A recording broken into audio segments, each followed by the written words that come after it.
नमस्कार, मी नीलम जगताप साबळे. बुलेटिनच्या सुरुवातीला एक नजर टाकूयात हेडलाईन्सवर.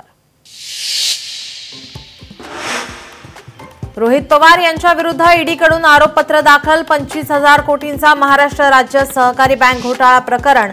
मर्जीतल्या लोकांना नियमबाह्य पद्धतीने कारखाने विकल्याचा आरोप.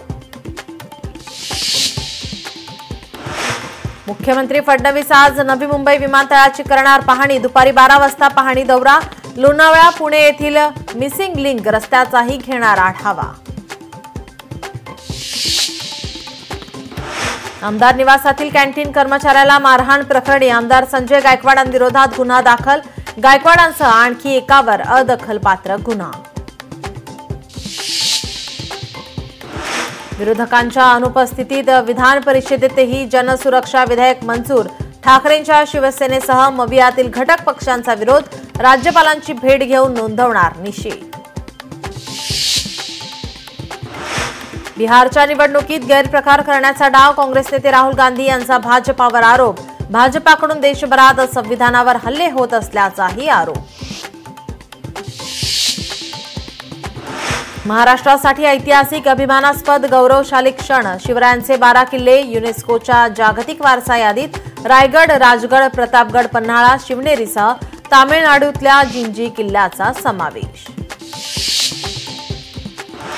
रायगडच्या किनाऱ्यांवर हजारो अनधिकृत बोटी. पोलिसांच्या सर्व ऑपरेशनमध्ये धक्कादायक बाब उघड. कोर्लई संशयित बोट प्रकरणामुळे बाब उघड. पुण्यात कोयता गँगची पुन्हा दहशत. 7 ते 8 जणांच्या टोळक्याकडून एका तरुणावर तलवारी, कोयत्याने वार.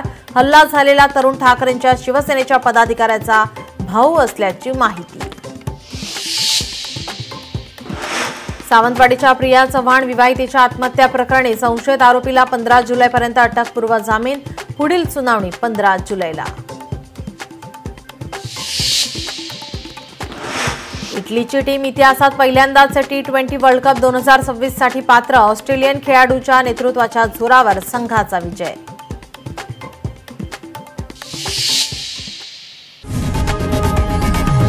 लोकशाही मराठी ऐका, पहा, जागरूक रहा.